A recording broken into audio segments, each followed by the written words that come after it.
Demand, an interesting word. For every businessman, it is an extremely important thing to get the exact demand in the market. So, in this chapter, we are going to revise the demand analysis. How exactly the demand behaves, that means actually how exactly the consumer behaves and how he gives the reaction to the price and other commodities. Demand analysis. Starting with demand, the meaning. Demand is the desire, ability to pay and willingness to pay. What does it mean? The person must desire to get the product. For example, I wish to purchase a Mercedes car. It is just a desire. It is not going to create any demand for the sellers of the car. Ability to pay. When I am having the desire, I must be able to pay that much amount. So first desire, second ability. Now third and the most important point is willingness to pay.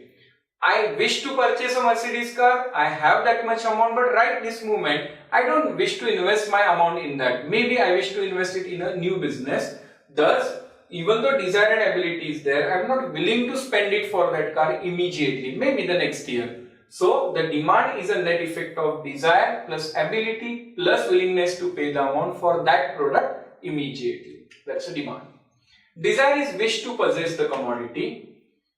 Now, desire is wish to possess the commodity that we have already discussed. Now talking about individual and market demand. What exactly is the difference between these two? As you can guess, individual demand is a demand by an individual in the market at a prevailing price, and market demand is the aggregate of demand pattern of all the individuals in the market. Let's see how. This is individual demand schedule. At 100 rupees, he was demanding 5 units. As the prices goes up, he is demotivated to purchase the same product. So the demand for commodity came down. If we plot it on the graph, we can see that as the prices goes up, the demand comes down. So the price and the commodity demanded are having inverse relationship. If prices goes up, demand comes down. If prices goes down, demand comes up. So the individual demand curve is sloping downwards from left to right. Here it is price and quantity demanded. So it is sloping downwards. Now talking about the market, let's assume there are 1, A, B and C. These are 3 purchasers. As we can see, the demand for everyone is coming down with increasing prices, and that is why the demand curve is again showing the same pattern, that is, it is coming down. From left to right, the inverse relationship between demand and price. One goes up, the other goes down, and vice versa. So when it is plotted, the demand of A, B and C on the same graph, it is called as market demand curve. Now, after going through what exactly the market demand and individual demand is, next question comes, what exactly affects the demand? Why the person changes his demand for the same commodity? Let's see the factors affecting the demand. First is, of course, the price of commodity. As the price goes up, the demand will come down and vice versa. This is called as inverse relationship, as we know. Second comes price of a substitute. If the price of the substitute product comes down, demand for this product will also reduce. How? Let's say a person consumes tea and he likes coffee also. Suddenly the prices of coffee went down, even though the prices of tea was constant, but coffee is now affordable. Maybe he'll shift from tea to coffee. That's why if the price of substitute goes down, the demand for this product also goes down, a direct relationship. Price of complementary goods, the goods which are supporting to each other, like ink, pen and ink. These are supporting to each other. So when the price of ink will go up, the demand for ink pens will come down. Again, inverse relationship. Fashion, taste, etc. Now there cannot be any logic for fashion. If the product is out of fashion, there will be no demand. If it is in the fashion, obviously the demand will be very high. So it also affects apart from the prices of product, or ignoring the price. Age, structure, sex ratio, everything directly affects. For example, if in a particular city there is a high rate of old age people, then the product for old age people will get the demand. In the other city, if that ratio is very low, then maybe the demand for that product will come down. So that is why the age structure, sex ratio, male-female ratio will also affect the demand. Climate. In different climates, we require different types of products. Vaseline will never get a demand in the summer season. That is why the climate also affects the overall demand in the market. taxation policy. If government charges higher rate of taxes on a particular commodity, obviously the production cost increases, selling price increases, so the demand will come down. If there is any subsidy offered by government, the prices will go down and demand will go up. Taxation. Population. If in a country having higher population like India, must be having more demand. In a country like Australia, if the population is low, the demand may come down. So obviously, India is a very good market for all the other countries. Advertisement effect. Many times we purchase a product only because the advertisement was very good, only because it was kept in our subconscious mind. So advertisement effect also gives the impact on the demand or consumption by the purchaser.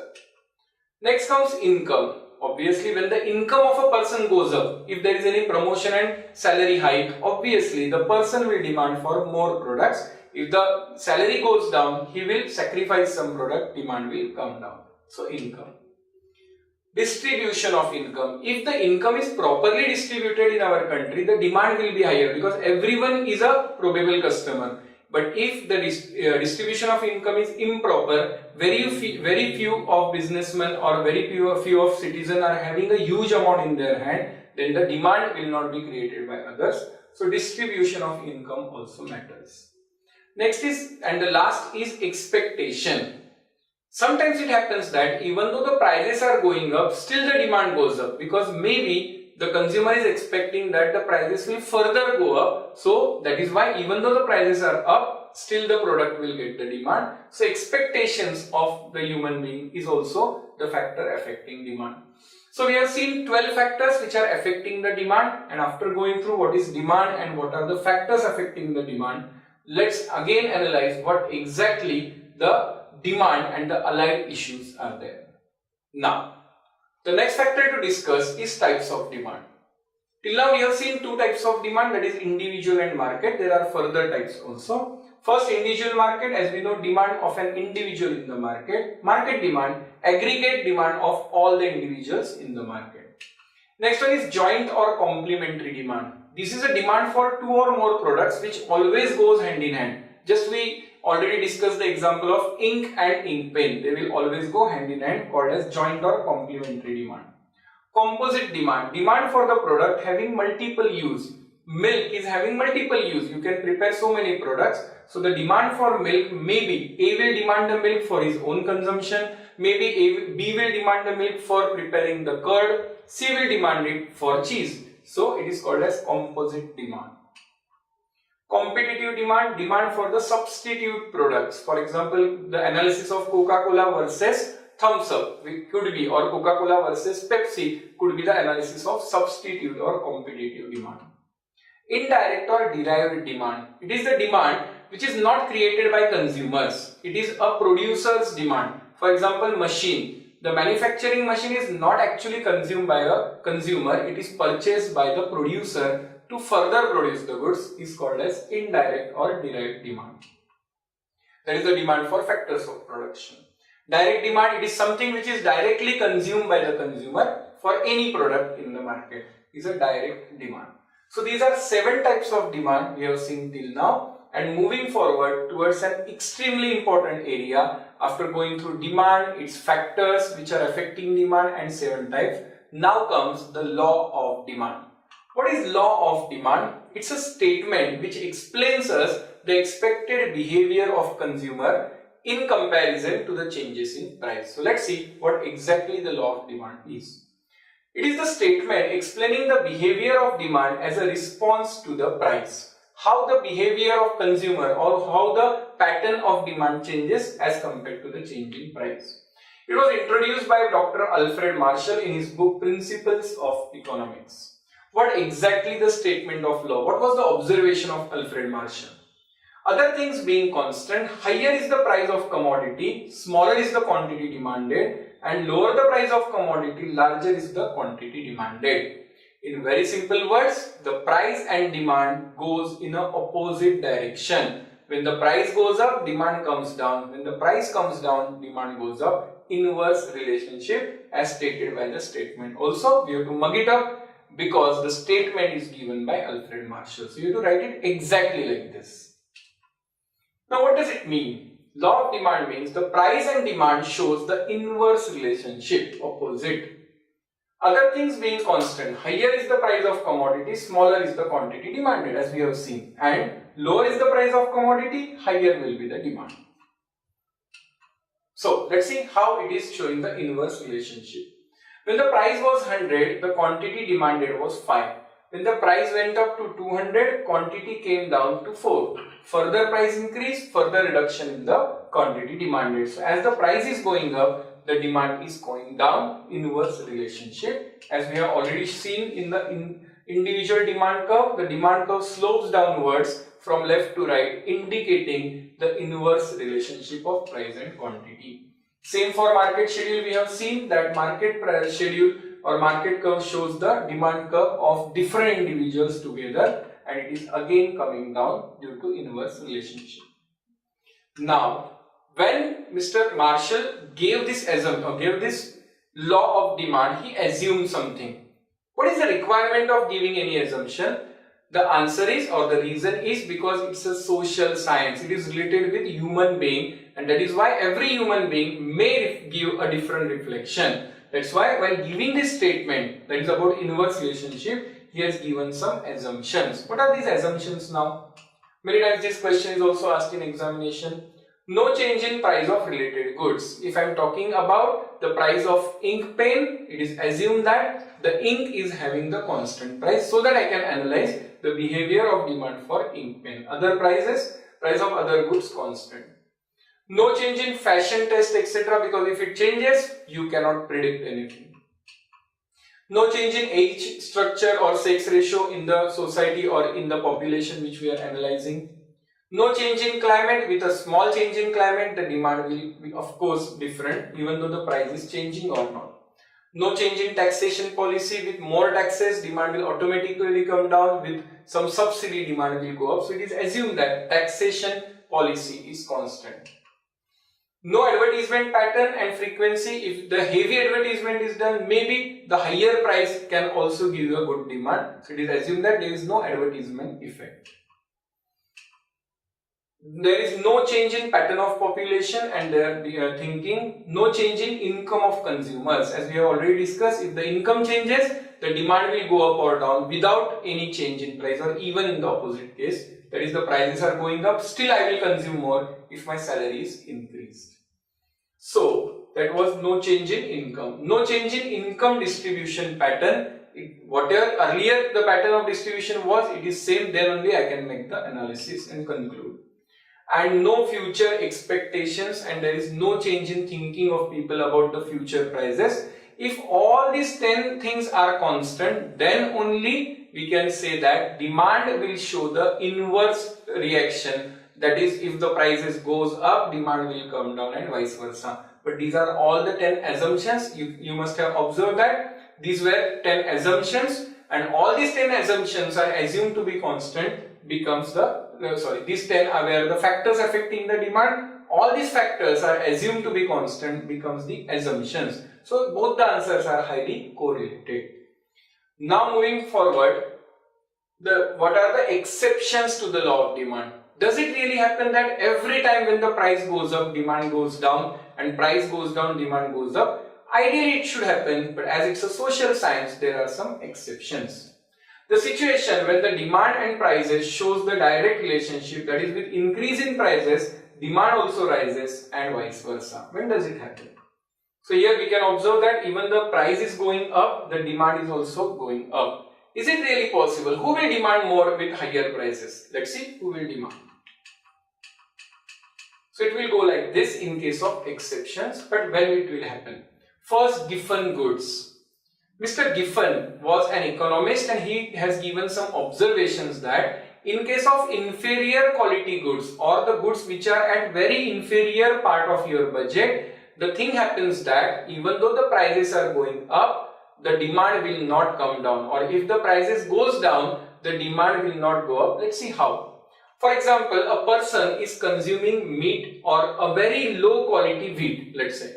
And if the prices goes down, ideally he should consume more of that wheat. But what happens is when all our prices comes down, then the good quality wheat comes into his budget. So he will shift from inferior quality wheat to the good quality wheat, even though the prices, so the law of demand is holding good in case of good quality product. But in case of lower quality wheat, what happened? Even though the prices were coming down, he reduced the consumption and shifted to the good quality wheat. So that is why in case of inferior goods called as giffen goods, it is observed that its behavior is exactly opposite to the law of demand. When the prices goes up, demand also goes up and vice versa. Giffen goods.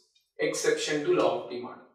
Habitual goods. There are some habitual goods of which we cannot actually make the valuation. Even though the prices goes up, we consume it as a habit. So it will again not hold good in this case.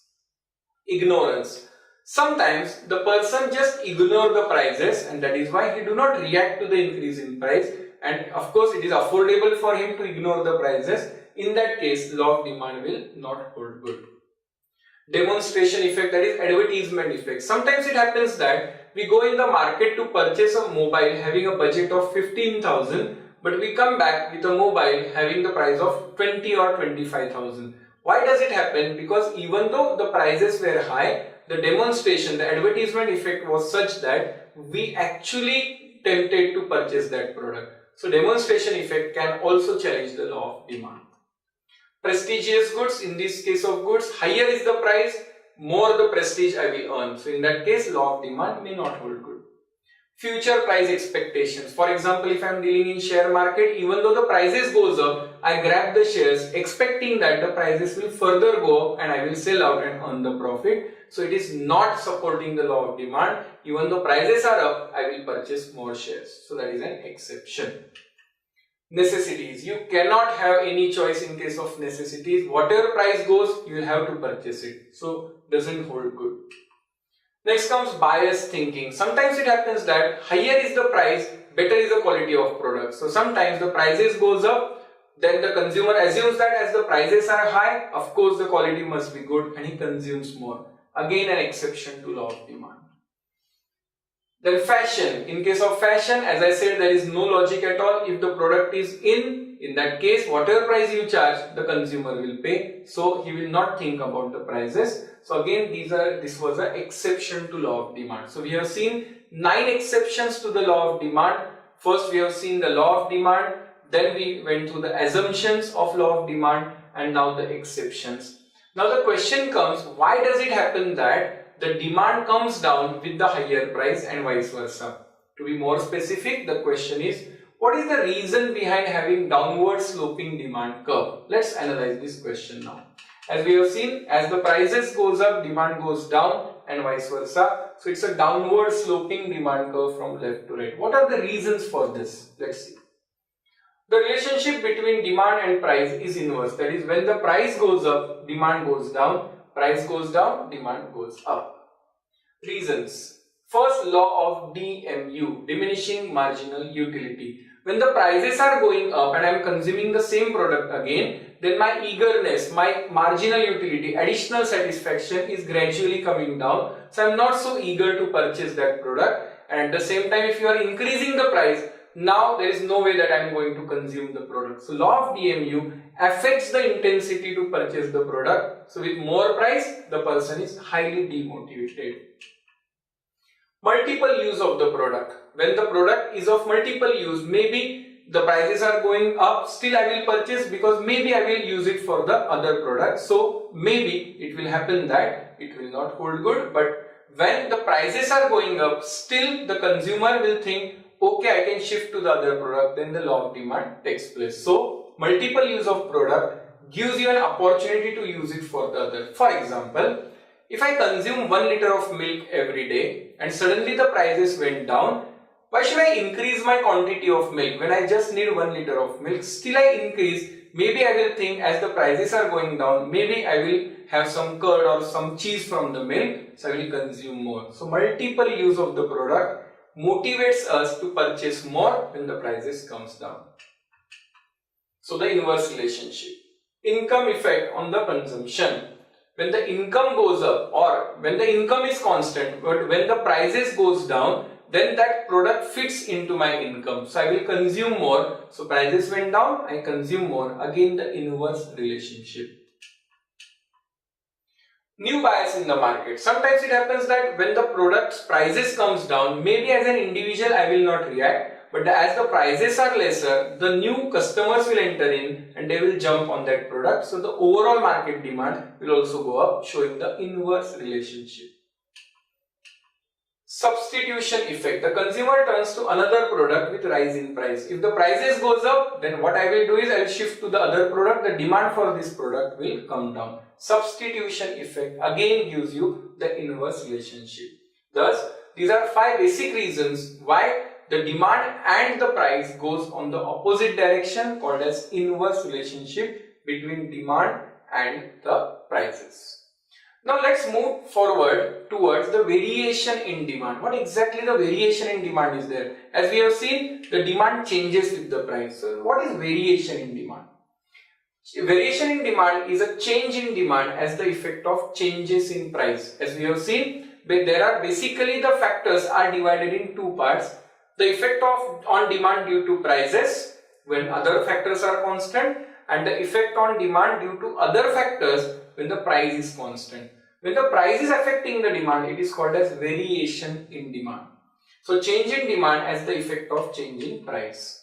It includes the expansion and contraction of demand. Generally we use the word that when the price goes down, demand increases. When the price goes up, demand decreases. These are not the correct words. The correct words are expansion and contraction. How? Let's see. When the price is constant, price is changing, other factors are constant, it is expansion and contraction. Expansion, increase in the quantity demanded due to decrease in the price, other things being constant. Price is decreasing, quantity is increasing, other factors are constant, is called as expansion of demand. Contraction, decrease in the quantity demanded when the price goes up, other things constant. So expansion and contraction are having impact of price only. Other factors are constant. As we can see that the price and quantity. This was the original price and quantity. Now what happened? When the price went down, the quantity demanded increased. So the demand curve shifted over here. Expansion of demand, price reduced, demand expands. While when the price went up, the demand came down here, so it is called as contraction. Price increased, demand contracts. As we can see, both expansion and contraction can be shown on the same graph. It is shown on the same graph. That is a point you have to remember. So that was a variation in demand, expansion and contraction. Price was having the impact. Now change in demand. Change in demand is the effect of changes in other factors keeping the price constant. What is constant? Price is constant. Other factors, maybe income increased or maybe salary reduced, fashion changed and all that. So change in demand as the effect of other factors, but price is constant. It includes increase and decrease. Now mark these words. Now we can say the demand is increasing or decreasing. Means when price is constant, other factors are giving rise to the demand is called as increase. But when the price was the factor affecting or increasing demand is called as expansion. So it is called as increase and decrease in demand when price is constant, other factors are giving the impact. Increase in quantity demanded due to other factor changes, price being constant. Maybe the salary of a person increased, so even though the price is same, he increased his demand. So that is called as the net increase in demand due to the other factors. Decrease in quantity demanded due to other factors changing. Maybe salary reduced, so the demand went down, but price is constant. Price was unchanged. As we can see here, the price is constant and this was my quantity demanded. Now at the same price, my quantity went up is called as increase in demand. Price same and demand goes up is called as increase. Price is constant. While again price is constant, this was original demand called as D0, and what happened? The demand curve went towards left, so it is called as price is same but demand went down is called as decrease. So you can see that decrease and increase cannot be shown on the same graph. We have to draw a different graph or different curve for it. So that is why increase and decrease will need separate demand curve to be plotted. So this was all about the increase and decrease in demand. Movement of demand versus change in quantity demanded. The same factor, expansion contraction versus increase decrease. Movement indicates the change in quantity demanded due to change in price, and shifting indicates the change in demand due to the other factors. Movement, same graph is moving upwards and downwards, is expansion and contraction. Shift of curve, as we have seen just now, it is shifting to the other place, is increase and decrease, called as change in quantity demanded. Movement is also called as change in quantity demanded, and which includes expansion and a contraction, while shifting is also called as change in demand, which is increase and decrease in demand. Change in quantity demanded represents movement upwards and downwards of the same demand curve. We have seen expansion and contraction was on the same curve, while change in demand represents shift of demand curve from one place to another, expansion and contraction, like this.